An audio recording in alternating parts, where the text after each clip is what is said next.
여러분 안녕하십니까? 최진봉의 보이는 라디오 최보라 수요일 목요일이군요. 죄송합니다.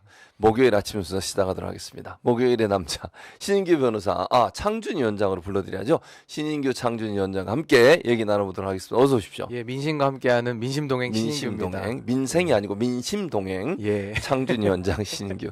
아직 창당에 필요한 숫자는 아직 안 채워졌습니다. 뭐 아직은 조금 이제 여유 공간이 있으니까요. 예, 많이 들어와 주시고 또 많은 분들께서 궁금해하시는데 예. 저는 뭐 이번 총선도 매우 중요합니다만은 일단 창당을 하는 걸 제 목표로 그렇죠. 시민 중심에 예. 그래서 저는 창준이가 법적으로는 5월달까지 활동이 보장돼 있어요. 그래서 예. 저는 이제 꾸준히 계속 당원들 모으고 있기 때문에 어쨌든 최선을 다해 보도록 하겠습니다. 그러니까 이번에 뭐 꼭 출마를 안 하더라도 일단 당을 만드는 게 목적이니까. 저의 출마는 국민 여러분들께 달려 있습니다. 알겠습니다.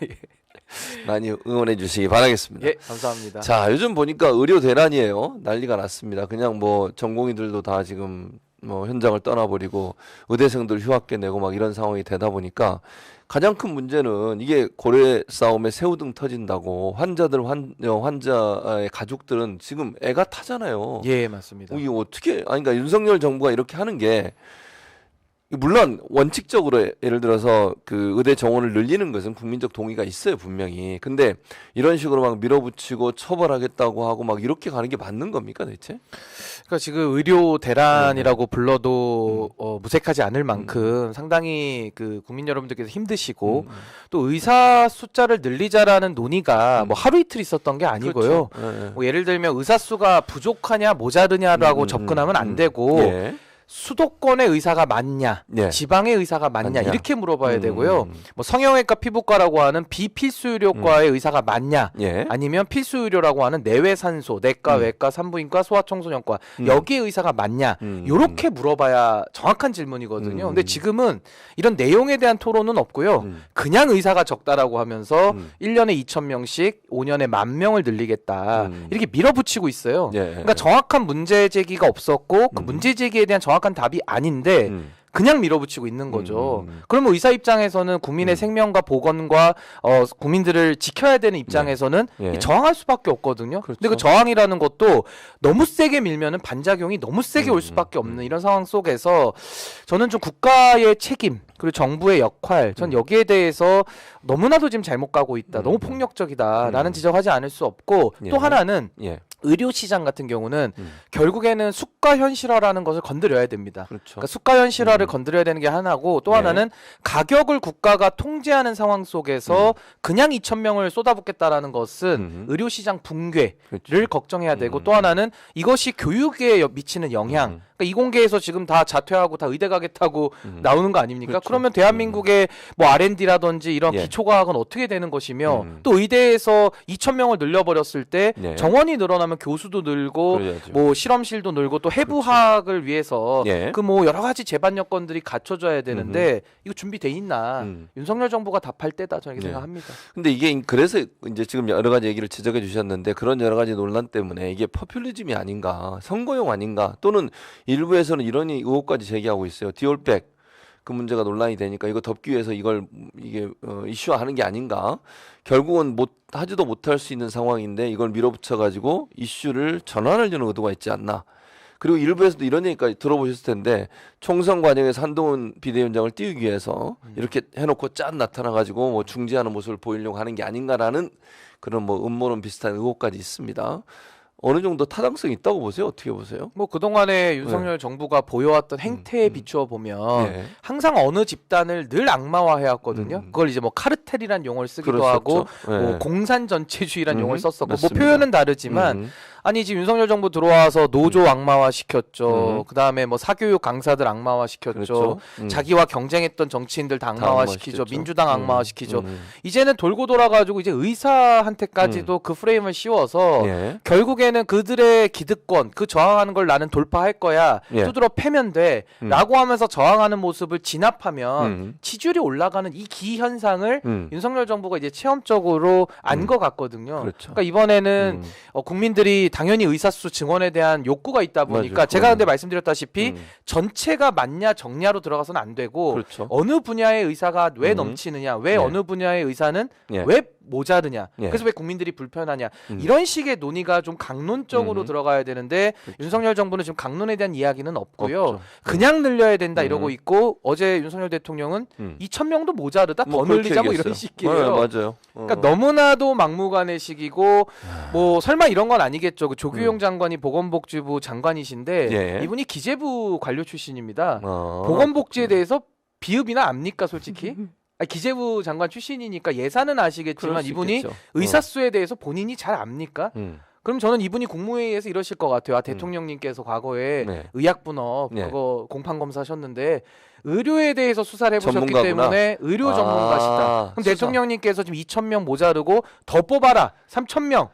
이러면 대통령님의 말씀이 맞다라고 아마 옆에서 간언하고 있지 않을까. 그래서 저는 지금 의사수 증원에 대한 문제는 윤석열 정부가 얼마나 정치적으로 무능한지를 그대로 보여주고 있다. 물론 의사들의 파업이라는 것이 국민들 보시기에는 너무나도 원망스럽고 이게 참 힘든 일 아니겠습니까? 그렇다면 이 문제를 누가 초래했는지에 대해서는 밝히고 그 다음에 의사들에 대한 비판도 저는 있는 것이 순서 아니냐. 전 그렇게 생각합니다.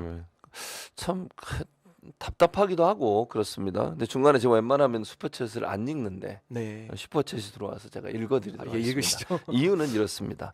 슈퍼챗을 발로 뛰는 민주청년님이 오늘 최진봉 교수님 유난히 잘생겨 보이셔서 슈퍼챗 쏩니다. 크크크 하고 다른 거 보려고 유튜브에 켰다가 홀린 듯 여기 눌렀대요. 저는 읽어주신다 그래서 제 칭찬이 들어있는 줄 알았는데 그게 아니라 교수님 전 동의합니다. 모든 게 제 위주입니다. 예, 동의합니다.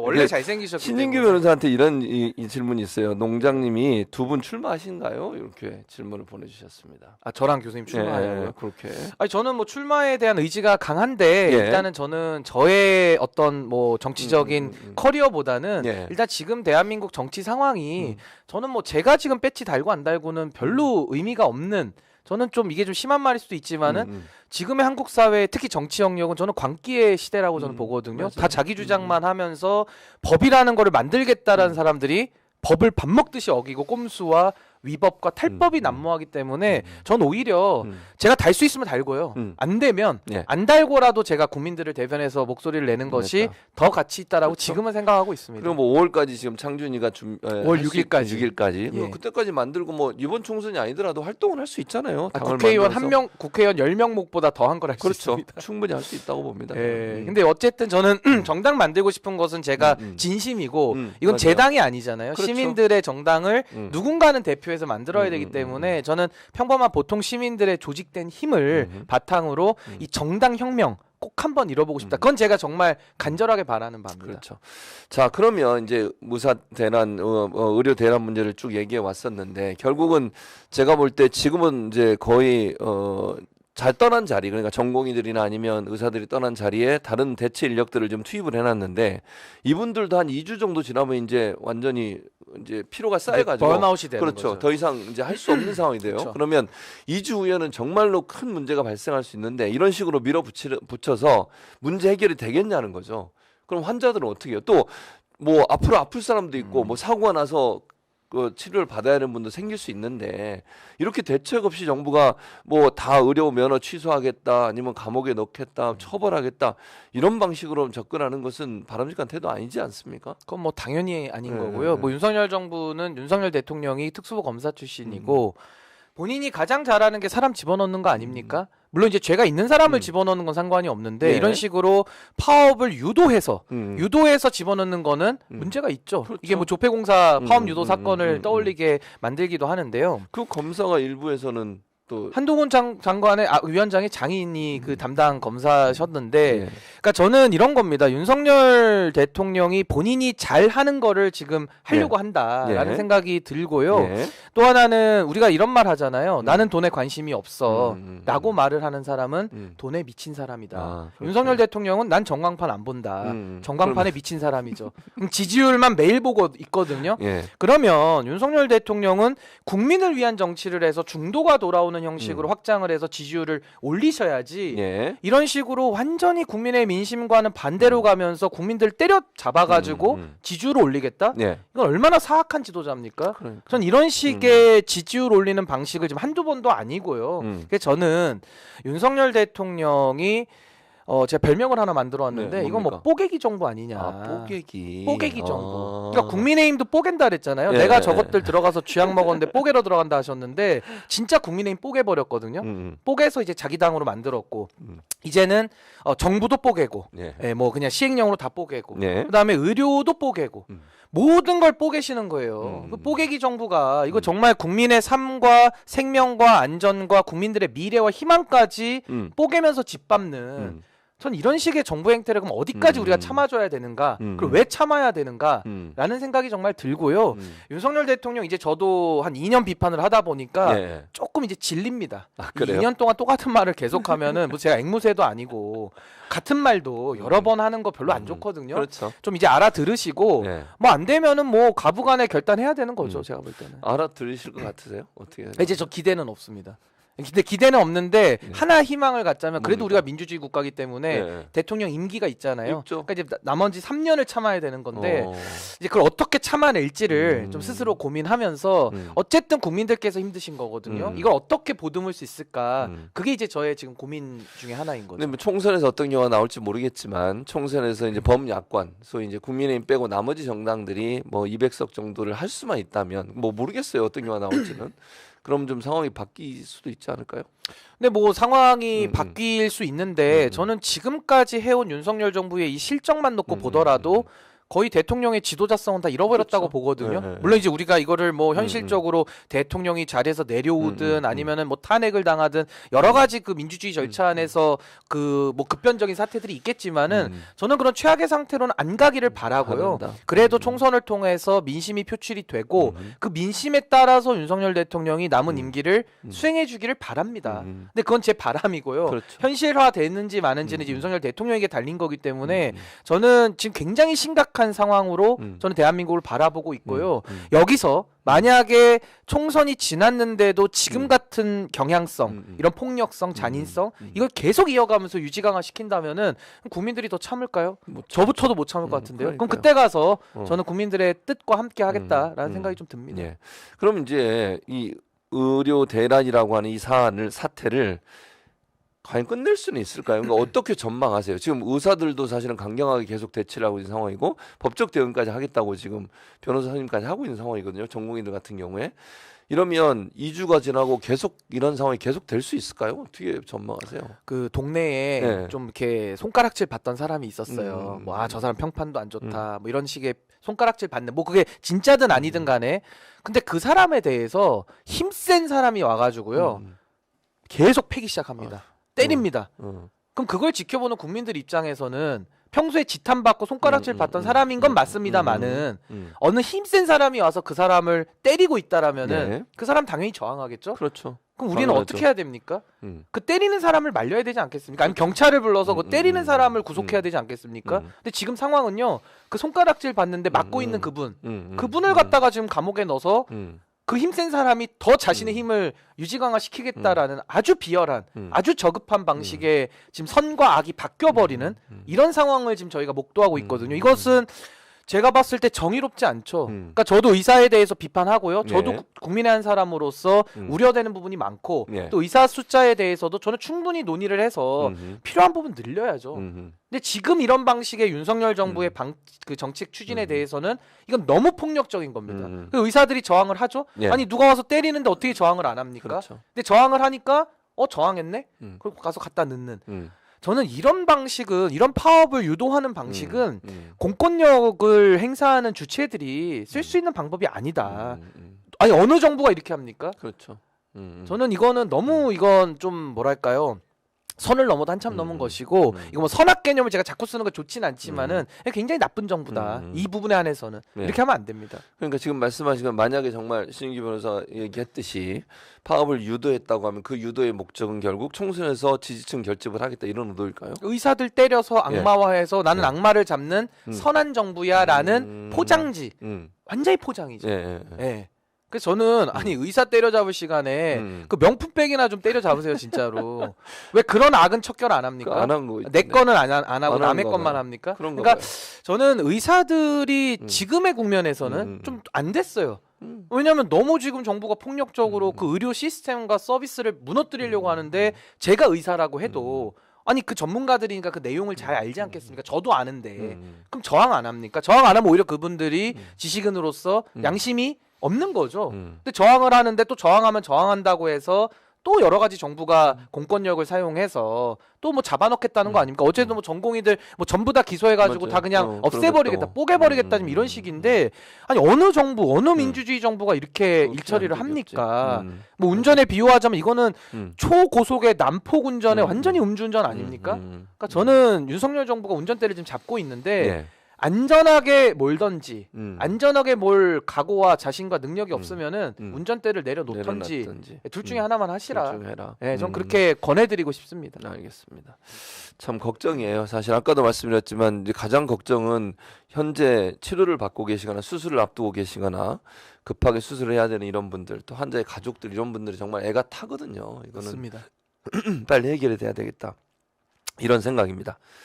자, 그리고 국민의힘 공천이 마치 문제 없는 것처럼 자꾸 언론이 보도를 해요. 그거 들어보셨죠? 민주당은 이제 막 시끄러우니까 뭐 여러분들이 얘기도 하고 뭐 공천에 탈락한 분들이 불만도 얘기하고 이러다 보니까 마치 뭐 문제가 엄청난 것처럼 막 보도를 하고 물론 뭐 민주당 내에도 갈등이 있죠. 뭐 탈락한 분들이.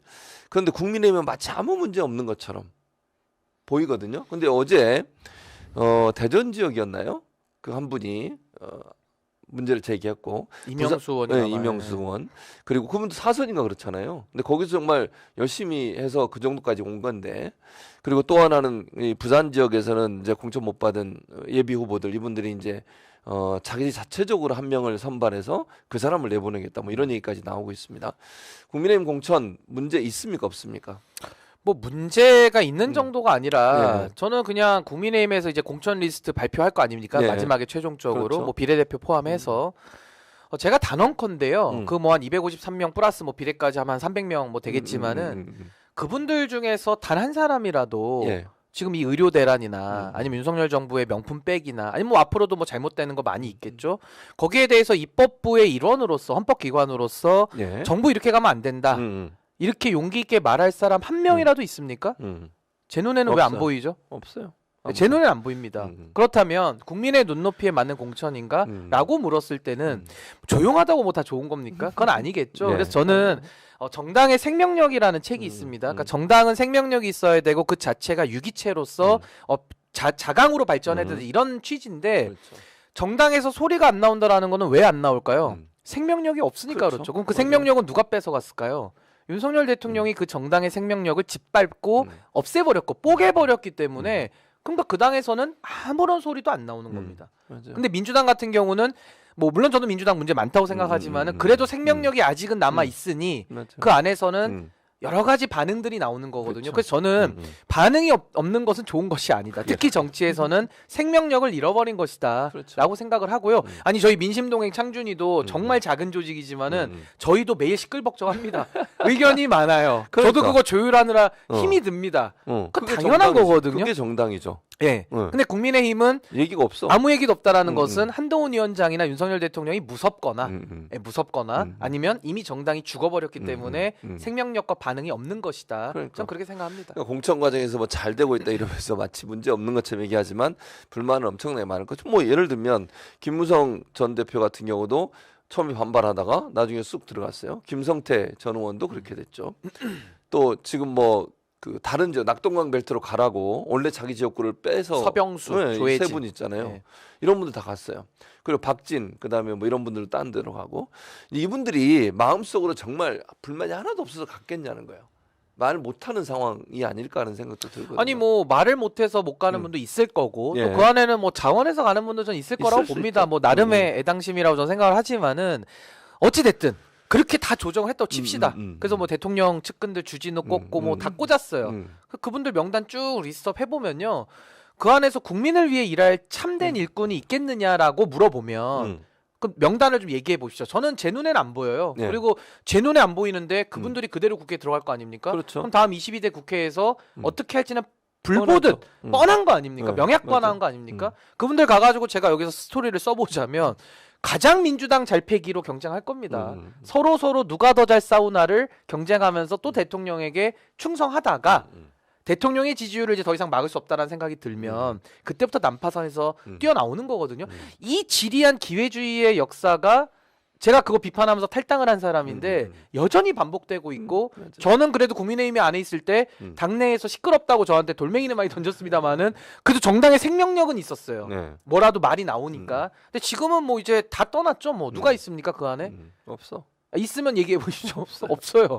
네, 그럼 뭐 끝난 겁니다. 저는 그렇죠. 정당이, 그러니까 뭐 소금이 맛을 잃으면은 밖에 던져져서 밟히잖아요. 예. 정당이 생명을 잃으면 더 이상 쓸모가 없어집니다. 국민들을 위해서 존재하지 않는 정당, 그 있어서 뭔 이익 집단이죠. 그 이익 집단은 국민을 위해서 일할 가능성이 없다. 저 그렇게 말씀드립니다. 한동훈 비대위원장의 리더십도 뭐 최근에 뭐 여론조사 결과를 보니까 뭐 당 운영을 잘하고 있다. 한동훈 장관이 제일 높게 나왔어요. 아, 그건 잘하는 것 같아요. 이분이 어떤 거? 특수부 검사 네, 출신이고 네. 그래도 조직 관리를 좀 해본 분이기 때문에 뭐 부장검사 이상이니까요. 검사장까지 했고 나름의 조직을 이용하는 법, 그러니까 조직의 생리는 아시는 분이라서 뭐 국민의힘도 저는 국민의힘에 대해서 딴 건 다 인정 못하지만 네. 유일하게 제가 국민의힘한테 인정하는 게 당뇨들의 수준이거든요. 당뇨들은 상당히 우수합니다. 국민의힘이. 근데 이제 정치인들이 문제예요. 그래서 저는 그 뛰어난 당뇨들을 잘 활용하고 있다라는 생각은 들어서 그거는 뭐 한동훈 위원장의 뭐 본인의 능력이니까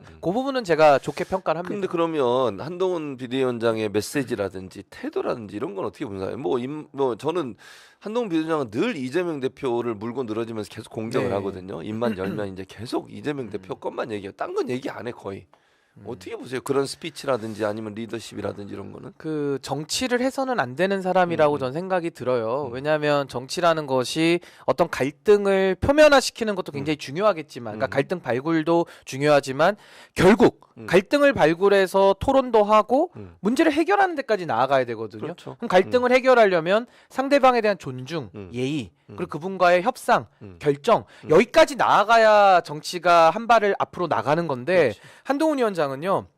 문제 발굴은 잘해요. 근데 그 발굴이라는 것도 자기 쪽 문제는 쳐다보지 않습니다. 네, 맞아요. 그 제가 이걸 이웃집 스토킹이라고 얘기를 했는데 이웃집 옆집에 이불은 겠는지 옆집에 숟가락을 씻어놨는지 옆집에서 새끼는 해먹는지 자기 집에 관심이 없고 항상 민주당이라고 하는 옆집에 관심이 많아서 제가 이웃집 스토킹 한다라고 표현도 했었고요.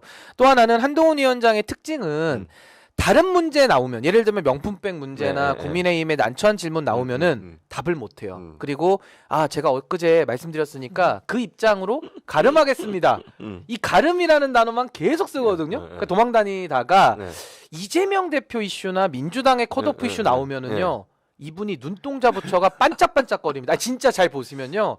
반짝은 조금 좋게 표현한가? 이게 굉장히 좋아합니다. 그러니까 생기가 넘치고 바이탈 넘치는데 기자들 앞에서 안 묻는 것까지도 더 말하고 더 질문해 달라고. 그러니까 맞아요. 이분의 그 특성과 경향성은 이제 거의 명확해진 것 같아요. 그러니까 이재명 대표, 민주당 그쪽 얘기 나오면은 막 신나고 그리고 자기 쪽 불리한 얘기 나오거나 대통령실의 이슈 나오면 도망가고. 그러니까 국민들이 보고자 하는 국민들이 관심 있는 데는 관심이 없고 국민들 관심 없고 본인의 그 권력 싸움이나 그 정치 투쟁하는 데에는 관심이 많은. 그러니까 이런 식의 지도자는 필요가 없죠. 왜냐하면 나라를 좋게 만들 수가 없으니까요. 그렇죠. 그래서 저는 한동훈 위원장은 정치하면 안 되는 사람이다. 근데 정치를 하셨잖아요. 거기에 대한 책임을 물어야죠. 본인한테 저 그렇게 물어야 생각합니다. 된다. 근데 그러니까 지금 국민의힘 공천 같은 경우에는 저는 이제 돌려막기라는 표현을 쓰는데 예를 그렇죠. 들면 돌려막기죠. 그러니까 현역 의원들이 지금 컷오프도 한 명도 안 했어요. 지역구 현역 의원들은 컷오프가 안 되고 비례대표 2명만 지금 그만둔 건데 그렇게 됐을 경우에 이제 하위 10% 컷오프 하겠다고 그랬잖아요. 그럼 누군가는 컷오프를 당해야 되는 거잖아요. 근데 지금은 불만을 안 나오게 하기 위해서 이쪽에서 안 되는 사람 빼가지고 딴 곳에 지금 심어놔요. 계속 이렇게. 그럼 누가 나중에 컷오프가 되는 거예요? 그리고 TK 지역 같은 경우는 아직 완성이 안 됐죠.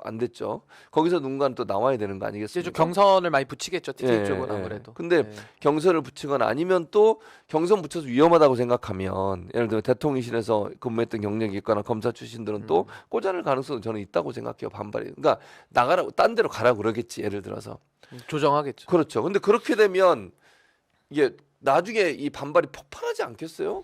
근데 응축돼 있던 반발이. 그거는 국민의힘의 상황을 조금 보면 예. 그렇지는 않습니다. 왜냐하면 그래요? 국민의힘은 2020년도 총선에서 완전히 대패를 했기 때문에 일단 지역구 재조정할 공간이 상당히 많죠. 열려 있습니다. 그리고 또 하나는 국민의힘의 특성인데 이 굉장히 좀 기회주의적인 경향이 강해요. 그래서 예를 들어 소신 있게 정치한다 그러면은 반발을 하겠지만 예. 이번에 좀 물러나시고 다른 자리 줄게요라고 하면은 이분들은 수긍을 하고 따라갑니다. 그래서 보수가 잘 뭉쳐요. 이런 큰 선거 앞두고선 분열보다는 이게 통합적으로 가는 경향성이 좀 있어서 저는 그래서 그런 위험성은 좀 적다고 생각이 들고 또 하나는 대안이 있으면 움직이거든요. 근데 지금 대안이 없어요, 보수는. 네, 왜냐하면 민주당은 새로운 미래나 여러 가지 조국 신당이나 다양한 이 선택지들이 있어서 움직일 수가 있거든요. 근데 국민의힘은요, 이준석 대표가 하는 그 신당 하나 있었는데 완전히 지금 이미지가 그 보수적인 그 색채를 다 지워버렸기 때문에 갈 데가 없습니다. 그래서 저는 이분들이 당 안에서 재기를 도모하거나 원래 성향상 그러니까 정 안 되면 그냥 무소속으로 나가서 본인이 뭐 당선돼서 돌아오겠다 방식의 그러니까 요렇게 조정될 가능성이 높아서 뭐 어느 당이나 총선 앞두고 공천하면서 내용은 있는 게 사실인데 저는 그 정도가 이번에 좀 많이 약할 것이다. 거기다가 또 하나 첨언하자면은 윤석열 대통령이 상당히 검사 출신이고 묘하게 사람한테 두려움을 주는 게 있을 거 아니에요. 뭐 반발하면 뭐 그렇게 협박은 안 했겠지만 당사자들이 느끼기에 야 이거 뭐 하나 들고 있는 거 아니야라고 사람들이 생각한다면은 더 저항을 못 하는 거죠. 그래서 그런 제가 얘기한 지금 4-5가지 요인들 때문에 아마 그런 공천 내용이 쉽게 많이 일어나진 않을 것이다. 저 그렇게 생각합니다. 다른 사람은 자리를 뭐 주거나 아니면 다음 기회를 또 보장해 주는 그러니까 여당 프리미엄이 강하다. 있죠, 그래서 그렇게 생각합니다. 그래서 크게 문제가 될 가능성은 근데 민주당은 이거랑 완전히 반대예요. 그렇죠. 자리도 많이 없어요. 이미 현재 기득권도 많고 거기다가 줄 것도 없고 없어요. 조정도 안 되고 그렇죠. 또 다선 의원들 많으니까 나가서 또 당선될 가능성도 매우 높거든요. 그러니까 굉장히 지금 머리가 아픈 거는 민주당 상황이죠, 사실. 그러니까 그게 자연스러운 거예요, 사실은. 이런 공천 과정에서 중진 의원들이 어쨌든 좀 물러나 줘야 되는데 그걸 스스로 안 하면 공천관리위원회 살 수밖에 없는 거잖아요. 자리는 한정돼 있고 그렇죠. 또 국민들은 물갈이에 대한 요건이 욕구가 있거든요. 예. 그걸로 이제 당을 또 평가하니까. 그렇죠. 근데 이렇게 너무 막 반발하고 이러니까 그걸 또 언론에서 대서특필해서 마치 국민의힘은 정말 스무스하게 잘 되고 있는 것처럼 얘기하고.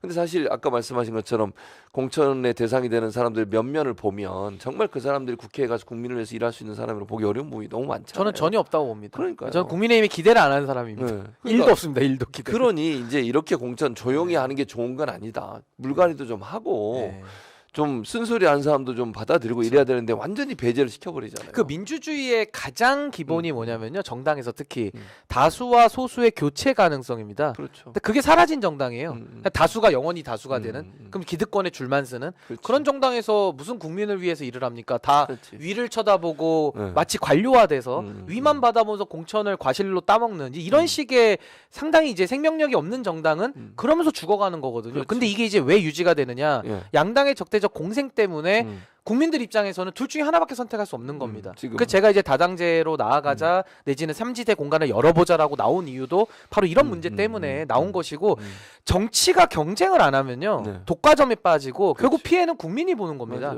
그럼 정치를 경쟁시켜야 되기 때문에 민심동행도 좀 많은 관심으로 이런 거 하나는 있어야 이런 당이 하나는 있어야 외부에서 좋은 자극으로 양당을 긴장시키고 더 선택지 대안이 될 수 있다. 저는 그렇게 생각합니다. 삼지대 얘기를 하셨으니까 빅텐트를 치긴 쳤는데 텐트가 어떻게 됐죠? 텐트가 이제 빈 텐트 내지는 제가 이제 구멍난 텐트라고 좀 제가 이제 약간 좀 재밌게 표현을 한 거죠. 물론 그분들이 나아가는 방향성에는 제가 뭐 동의는 못하지만 제가 뭐 폄하할 생각은 전혀 없고요. 그냥 이해하기 쉽게 그렇게 한 건데 이제 와서 보면 지금 열흘 만에 지금 빅 텐트가 철회되지 않았습니까? 그렇다면 이거는 텐트를 아예 피지도조차 못한. 그러니까 원래는 펴야 텐트잖아요. 그렇죠. 근데 필려다가 접은. 그러니까 미완성의 텐트다. 뭐 이렇게 규정하는 게 더 적합한 표현 아닐까. 그래서 저는 뭐 제가 왜 빅텐트론에 대해서 반대했는지는 여기 최보라 와서도 많이 설명을 했었는데 정당의 원리가 전 그렇다고 생각합니다. 뭐 비빔밥론이든 뭐든 좋은 얘기들 그분들이 미사여구 끌어와서 다 했는데요. 네. 지금 열흘이 지난 지금 어떤 얘기하고 있는지를 그대로 비교해 보시면은 그동안 했던 말들이 진정성이 없었다. 내지는 좀 무리한 이론을 갖다가 자기를 정당화에 썼다라고 평가할 수밖에 없지 않나 생각이 듭니다. 그럼 이제 이런 그 결별 이건 이제 뭐 예견된 수순이었다라고 볼 수 있을 텐데 정치적 실패죠. 그렇죠. 그러면 누구에게도 책임이 있냐? 이걸 뭐 따지기도 애매하긴 한데 신규 위원장 볼 때는 이낙연, 이준석 누구에게도 책임이 있다고 보세요? 근데 저는 책임 소재는 가려야 된다고 생각합니다. 네, 왜냐하면 네. 지금도 소위 말하는 이제 버전 3네요. 그러니까 버전 1, 2, 3의 개혁신당과 또 지금 새로운 미래 네. 그 둘 사이에 이제 진실공방 국면으로 가고 있기 때문에 뭐 책임은 가려야겠죠. 그렇다면 저는 이준석 총감독의 이낙연 주연의 빅텐트 영화가 개봉도 하지 못한 채 사라졌다. 그러니까 투자를 받지 못했든 아니면 뭐 주연 배우와 뭐 감독관의 불화설이든 어쨌든 못 찍었잖아요. 개봉을 못했기 때문에 저는 뭐 정치적 실패고 감독과 주연 배우 중에 누가 더 책임이 큰가를 물어본다면 전 네. 감독을 이준석 대표라고 얘기를 했거든요. 감독에게 책임이 있다. 그러니까 클린스만 책임이지 손흥민 선수 책임은 아니거든요. 그러니까 저는 뭐 손흥민, 이낙연 이건 좀 비유가 그건 약간- 안 맞을 수 있어요. 네. 근데 이제 전 주연 동의를 못 배우니까 하겠습니다. 주전 어쨌든. 누구로 할까요? 뭐 이강인 아니면 누구로 할까요? 김민재 예, 뭐 하여튼 뭐 아무튼 누구라도 그분들도 별로 기분이 안 그래요? 좋을 수 그러면 있어서. 선수 아무튼 책임이냐 어쨌든, 감독 그렇죠. 책임이냐라고 그렇게만. 했다면 네. 선수보다는 네. 전 감독의 권한이 더 큰 거기 때문에 그렇죠. 전 이준석 대표 뭐 당명도 썼고 본인이 뭐 총괄선대위원장도 그랬죠. 뺐고 네, 여러 가지 대부분. 그 당내에서 헤게모니를 쥔 사람이고 맞아요. 지금도 개혁신당은 뭐 예를 들면 그 뭐 제세력 중에 뭐 과반 이상이 남았다라고 주장을 하니 그렇다 그러면 이준석 대표가 책임을 지는 게 더 합리적이지 않는가 저 그렇게 생각합니다. 그러니까 지금 이제 따로 각자의 길을 가겠다고 했는데 이제 결별한 거죠. 그렇죠. 결별을 해서 각자의 길을 가잖아요. 이런 상황에서 제3지대에서 개혁신당이 과연 이제 유의미한 어떤 결과 성과를 낼 수 있을까 이게 이제 의문인데 어떻게 보세요? 그러니까 예전에 그냥 합치기 전에 단독으로 갔을 때 예상할 수 있었던 것과 지금 이렇게 한번 결렬이 되고 나서 다시 또 따로 집안 살림을 차려가지고 가겠다고 하는 이 부분 이게 더 실망감을 주지 않을까요? 그러니까 저는 이제 개혁신당이 뭘 하려는지를 이제 정말 모르겠어요. 왜냐하면 처음에 나와서 버전 1의 네. 개혁신당은 뭐 보수의 정의당 버전, 그러니까 보수를 좀 더 바꿔보겠다라는 보수 혁신 세력의 느낌이 좀 났었거든요. 그래서 저는 그때 지지도가 많이 몰렸다고 생각합니다. 그렇죠. 근데 갑자기 보수 진보 없다 그러면서 비빔밥 얘기 나오더니 합치자. 그래서 합쳤어요. 네. 근데 합쳤는데 또 실패했거든요. 그러니까 이제 소위 말하는 민주당 쪽 의원들과 이준석 대표가 결합을 해서 예. 이제 버전 3를 가고 있는 겁니다. 그렇죠. 그러면 이 당의 정체성은 뭡니까? 없어. 보수 정당입니까? 진보 정당입니까?부터 답을 못 하는 거고요. 맞아요. 게다가 또 지금 결별 이후에 예. 여러 가지 스크래치가 났기 때문에 여기에 대한 이제 그 후폭풍도 있을 거고요. 그렇죠. 무엇보다 제가 이준석 대표의 이번 행보, 총 감독의 행동을 보면서 느끼는 거는 네. 전 토사구팽이라는 단어가 떠오릅니다. 그러니까 본인이 윤석열 대통령에게는 토사구팽을 당했죠. 당한 사람이지만 네, 당했던 지금 이낙연과 이준석이라는 관계를 보면 이번에는 토사구팽을 했거든요. 한 사람이다. 주체거든요 이번에는. 그러니까 이 토사구팽이라는 것이 좀 약자를 표현하는 사자성어인데 네. 이준석 대표는 약자와 강자가 다 혼재돼 있는 느낌이에요. 그러니까 이게 국민들한테 굉장히 좀 혼란스러운 부분이 있고 또 하나는 전 양두구육 정당 아니냐. 이것도. 예, 왜냐하면은 겉으로는 보수를 그러니까 경상도 가서는 보수를 표방하는데 내용은 진보고 또 호남에 가서는 진보를 내걸고 파는데 또 내용은 보수고. 그러니까 또 통합을 내걸고 팔았다가 지금 또 분열로 끝나버리지 않았습니까? 그렇죠. 그럼 그게 겉과 속이 다른. 그러니까 양머리를 달고 개고기를 파는 형국이기 때문에 이준석 대표를 상징하는 그 양두구육이라는 사자성어가 예. 지금의 개혁신당에 맞지 않냐. 그렇다면 개혁신당에 저는 개혁을 잘 모르고 그 신당의 새로움도 못 느끼기 때문에 그럼 양두구육 개고기당 아니냐. 개혁신당이. 전 이런 표현까지 제가 굉장히 저는 뼈아프게 느낄지는 모르지만은 그럼 양두구육 정당이 아니라는 거를 본인들이 입증해야죠. 근데 제가 볼 때는 이거 개고기 팔이 그 개고기라는 거를 이준석 대표가 우린 양머리 걸고 개고기를 팔아왔다 대선 때. 그 행태가 지금도 똑같이 보이지 않습니까? 그 제가 이준석 대표에 대해서 책임론을 이야기를 하면서 정치적으로는 이준석 대표는 저는 신용불량 상태다. 신용불량. 저는 그렇게 생각합니다. 누가 이 정치인과 믿고 거래를 하겠습니까 앞으로? 거래가 힘들죠 이제는. 또 쫓겨날 수 있겠어요. 아니 이제 그 당에서 안 쫓겨나죠. 왜냐하면 그 지금 말하는 버전 3의 개혁신당은 네. 지금의 이준석 당은 네. 이준석 대표가 장악한 당이고 본인의 당이기 때문에 당에서 쫓겨나진 않겠습니다만은 또 역으로 그럼 이 당은 이준석 대표의 사당 아니냐 그 얘기가 또 나올 수밖에 없는 거죠. 근데 그러면 지금 현재 민주당에서 이제 탈당했던 분들 있잖아요. 그 중에 이낙연, 김종민 두 분만 이제 새로운 미래인가 이쪽으로 갔고. 나머지 세 사람이 남아 있어요 지금. 네 사람일 걸립니다. 네 사람이잖아요. 그러니까 양양자, 네, 양양자도 그다음에 있지, 맞아. 양정숙, 조홍천, 이원욱 네, 네 명이 네 남아 명이 있는 남아 거죠. 있죠. 네. 근데 그 분들은 그러면 계속 이준석 대표가 하는 대로 쭉 따라갈까요? 어떻게 대안이 하세요? 없잖아요. 대안이 없다. 이것 말고 대안이 없잖아요. 이미 입당을 했고 이낙연 대표 쪽 가기는 싫고 강이 싫고 그럼 여기밖에 없죠. 뭐 왜 국힘에 들어올 겁니까? 근데 왜 이낙연 대표 쪽으로 안 갈까요? 전 대표 쪽으로. 글쎄요, 뭐 이준석 대표 쪽에 더 희망이 있다라고 좀 저는 저울위에 올려놓고 쟀다고 보고요. 네. 그래서 이분들이 안 되는 거예요. 그러니까 어떤 원칙을 갖고 움직이면은 저울에서 잴 수가 없는 거거든요. 네. 근데 조홍천, 이원욱 이 두 분도 오락가락 계속하지 않았습니까? 그렇죠. 근데 이분이 이제 정착을 했는데 이 정착이라는 것은 원칙과 비전과 기준과 가치를 가지고 한 게 아니라 지금 상황에서 본인에게 유리하겠다라고 생각하고 남아 있는 거기 때문에 저는 그분들이 새로운 정치를 열 거라고 저는 기대가 안 되는데요. 저는 개인적으로. 그래요. 저도 그래요. 근데 국민들의 눈높이에서 볼 때 그럼 그분들이 그동안 해왔던 것과 지금의 행보를 보고 평가를 할 거거든요. 그렇죠. 그럼 거기에 대한 답은 나왔기 때문에 저는 뭐 앞으로 저는 솔직히 삼지대들이 뭐 개혁신당이든 뭐 새로운 미래든 또 제가 만들고자 하는 민심동행 창준이든 뭐가 됐든 전 이런 세력들이 계속 역동적으로 나와야 된다. 왜냐하면 양당은 이미 죽어버렸기 때문에 뭐 지금 민주당 조금 이제 민주주의 살아있고 국민의힘은 죽어버렸잖아요. 생명력이. 그럼 이 정치의 생명력을 이 삼지대에서 꼽힐 수밖에 없어요. 그래서 전 여기서라도 서로 건전하게 경쟁하고 다만 좀 원칙 갖고 하자.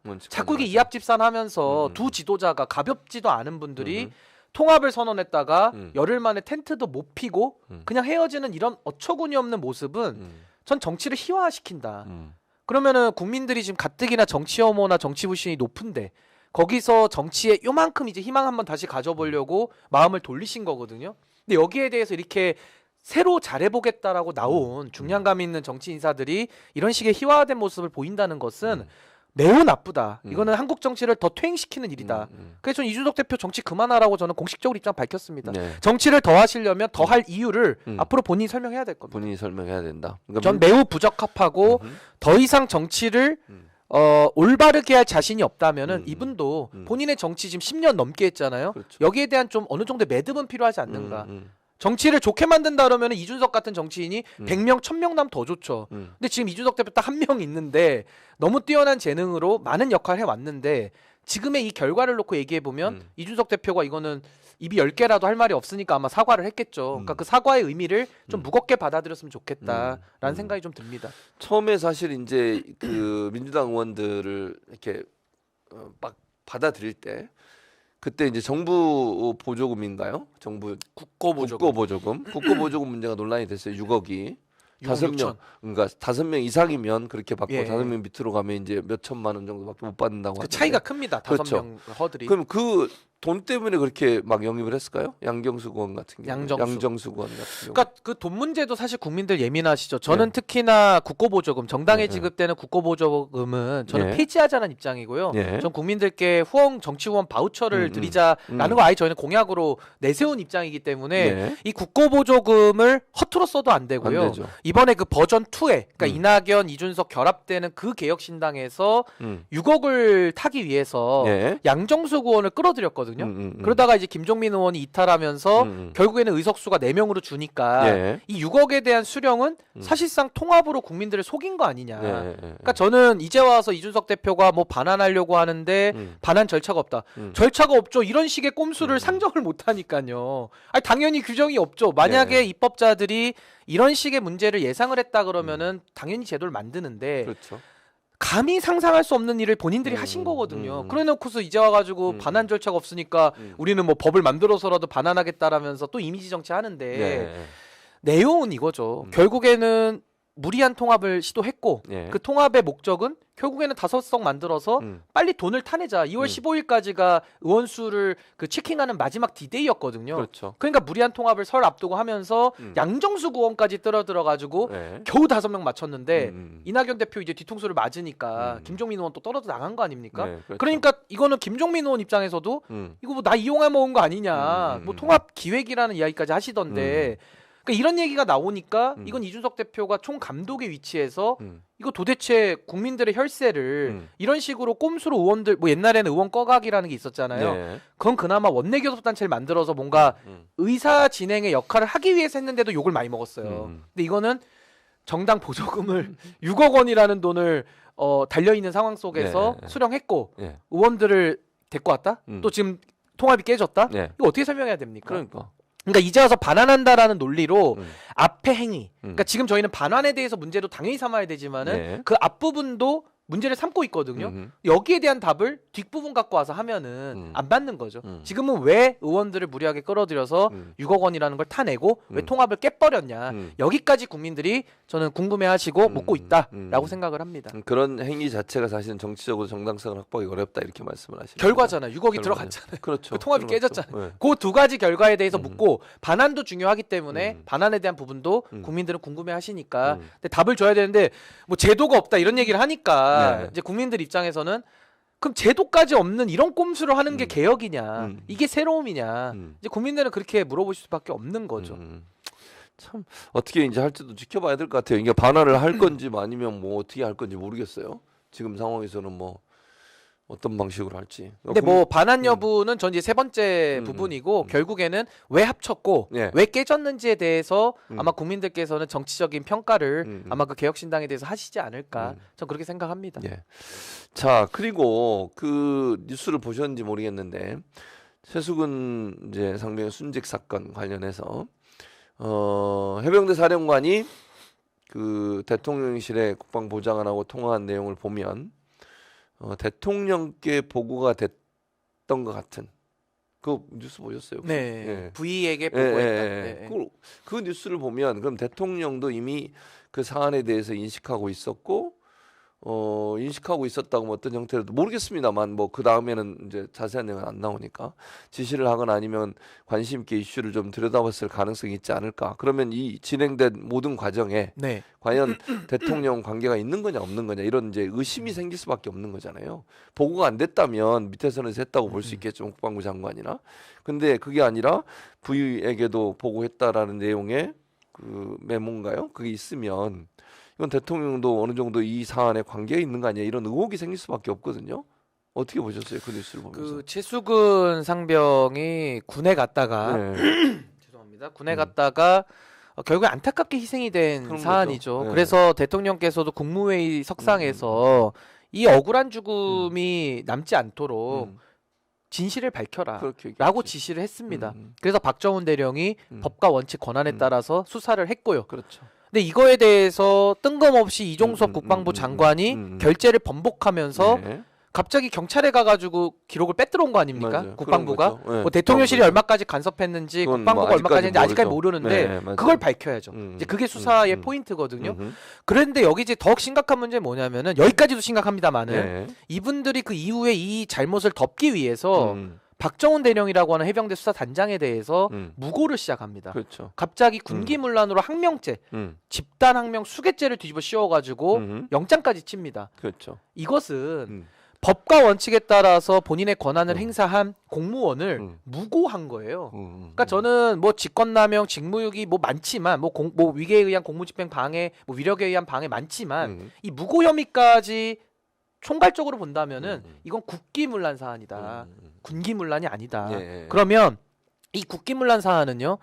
수사권이라고 하는 거는 대통령의 할아버지가 와도 마음대로 간섭할 수 없습니다. 왜냐하면 윤석열 대통령도 과거에 그 국정원 댓글 수사 외압 사건 때 그걸 폭로하지 않았습니까? 네, 그렇죠. 왜냐하면요. 법무부 장관도 수사에 간섭하려면 법무부 장관이 검찰총장에게 일반적 지휘 감독만 하게 돼 있어요. 이걸 수사지휘권이라고 합니다. 그렇죠. 대통령도 직접 간섭을 못 해요. 못하죠. 법무부 장관이 검찰총장에게 일반적으로만 지휘 감독하는 게 우리 제도의 전부입니다. 예. 근데 이거는요 일반적 지휘 감독도 아니고요. 아예 구체적 사건에 대해서 이렇게 기소해라 저렇게 기소해라 가서 기록 빼들어오고 아예 국방부가 본인이 나서가지고 국가 시스템을 다 무너뜨린 사안이에요. 그렇지. 그럼 이 책임은 적지 않거든요. 매우 중한 책임이거든요. 맞습니다. 그럼 누가 잘못했느냐? 국방부 장관보단 최소한 위겠죠. 힘이 세니까. 그럼 총리, 안보실장, 뭐 대통령 요 정도 아닙니까? 수사 선상에 오른다면. 그래서 저는 윤석열 대통령에게까지 보고됐다는 의미는 이미 윤석열 대통령이 인지했습니다. 그럼 수사 논법으로 따지자면 수사 대상자예요. 그래서 저는 묵시적 방조까지는 이미 확인이 됐기 때문에 윤석열 대통령이 어디까지 가담했는지를 수사로 밝혀야 될 사안이다. 근데 대통령은 헌법에 의해서 불소추 특권이 임기 내에 그렇죠. 있거든요. 네, 그렇지만 여기에 대해서는 특검을 해서 예. 관련자들 진술 다 받아놔야 되고요. 그렇죠. 임기가 마치면 여기에 대해서는 윤석열 대통령에 대해서 무거운 책임을 전 형사적으로 물어야 된다고 봅니다. 이거는 명품백 사안은 단순 이건 개인의 뇌물이라면 이건 국가 시스템을 망가뜨린 범죄거든요. 그래서 여기에 대해서는 이번에 그 보고에 따른 문건이 나왔기 때문에 그에 합당한 후속 조치, 수사, 전 이것이 반드시 따라와야 된다. 이거 굉장히 저는 무겁게 인식해야 된다고 봅니다. 그럼 결국은 이런 문제가 발생한 것 자체가 큰 문제이고 이 문제를 해결하는 방식도 보면 정말 국민의 편이나 억울함을 당한 사람의 편이 아니라 본인들의 어떤 실수나 이런 부분을 감추려는 의도가 너무 강해요. 그러니까 법 지킨 사람 바보 만든 거예요. 그러니까요. 그러니까 박정훈 대령 입장에서 이걸 생각을 해보면 어처구니가 없고 그렇죠. 이런 국기문란에 대해서는 2012년도에 윤석열을 소환해서 지금의 정부를 수사시켜야 됩니다. 그러니까. 그때 그래서. 그 피해자였잖아요. 그때 국기문란의 피해자. 그랬었죠. 박근혜 정부 당시에 수사 외압의 피해자. 예. 그게 윤석열 검사. 지금은 그렇죠. 박정훈 수사단장. 그때 윤석열을 소환해서 지금의 윤석열 대통령을 전 수사해야 된다. 저 그렇게 생각합니다. 참 답답하다는 생각이 들어요. 이렇게까지 하면서 본인들의 정권을 계속 유지하려고 하는 이 의도가 뭔지를 모르겠고 국민들이 화나 있는 부분들에 대해서 전혀 공감을 못하고 자기들의 어떤 권력 지키는데 너무 집중하고 있는 모습 좀 안타깝다 이런 생각이 듭니다. 예, 이제 마쳐야 될 것 같아요. 우리 또 신인규 상주위원장이 시간이 또 너무 빨리 올라가야 갔습니다. 돼서 예, 그럼 예. 시간이 금방 가잖아요. 금방입니다. 예, 다 진행을 잘하기도 진행이 맞습니다. 100전 100번 1000번 동의합니다. 감사합니다. 자, 우리 신인규 민심동행 예. 창준위원장과 함께 오늘 여러 가지 현안들 특히 뭐 의사 정원이죠. 의대 정원 증원 관련된 문제 그리고 이제 신당 관련된 문제 그리고 윤석열 대통령의 최수근 상병 순직 사건 관련된 문제 이런 문제들 쭉 얘기 나눠봤습니다. 어쨌든 많은 분들이 오셔서 함께해 주셔서 감사드리고요. 신인규 창준위원장은 다음 주 목요일에 또 아침에 만나 뵙도록 하겠습니다. 오늘 함께해 주셔서 고맙고요. 함께 인사드리겠습니다. 시청해 주신 시청자 여러분 함께해 주셔서 고맙습니다. 네, 감사합니다.